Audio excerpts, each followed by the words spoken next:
सोचिए, अगर पेड़ पौधे ना रहे तो क्या होगा। इतिहास हमें कई बार चेतावनी दे चुका है। जहाँ पेड़ खत्म हुए वहाँ जीवन भी टूटने लगा। मेसोपोटामिया, आज का इराक, एक समय की समृद्ध सभ्यता, लेकिन पेड़ों की कटाई के बाद जमीन की ताकत घट गई, नदियां सूख गईं और लोग वह इलाका छोड़ने लगे। हैती, कैरिबियन का एक छोटा देश। कभी यहाँ घने जंगल थे, लेकिन खाना पकाने के लिए लकड़ी और अवैध कटाई ने यहाँ के 98% जंगल खत्म कर दिए। अब वहाँ हर साल बाढ़, सूखा और भूख की मार झेलनी पड़ती है। इंडोनेशिया में 1990 के बाद लाखों पेड़ काटे गए। शुरुआत में खेती बढ़ी, पैसा आया, पर फिर बारिश घट गई, जमीन बंजर हुई और वन्य जीव खत्म होने लगे। इन सब देशों ने एक ही गलती की, पेड़ों की अहमियत को नजरअंदाज किया। अब भारत की परंपरागत सोच को देखिए।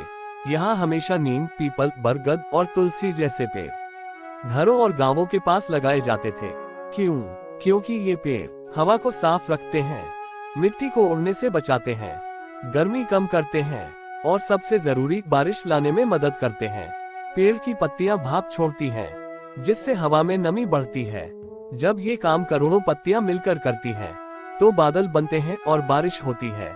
लेकिन अगर पेड़ ना हो तो नमी नहीं बनेगी, बादल नहीं बनेंगे और बारिश रुक जाएगी। फिर मिट्टी सूखेगी, फसलें घटेंगी, गर्मी बढ़ेगी, पक्षी और जानवर गायब होंगे और इंसानों की जिंदगी मुश्किल हो जाएगी। इसलिए अब की बार बारिश के मौसम में एक छोटा कदम उठाए, अपनी पसंद का एक पेड़ जरूर लगाए। वो पेड़ कल आपको और आपके बच्चों के लिए हवा, छांव और उम्मीद बन सकता है।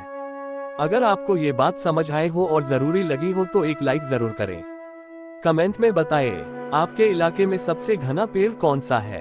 ऐसे ही आसान और असरदार ज्ञान के लिए मिशन इंडिया को सब्सक्राइब जरूर कीजिए, क्योंकि सही जानकारी सही समय पर बहुत कुछ बचा सकती है।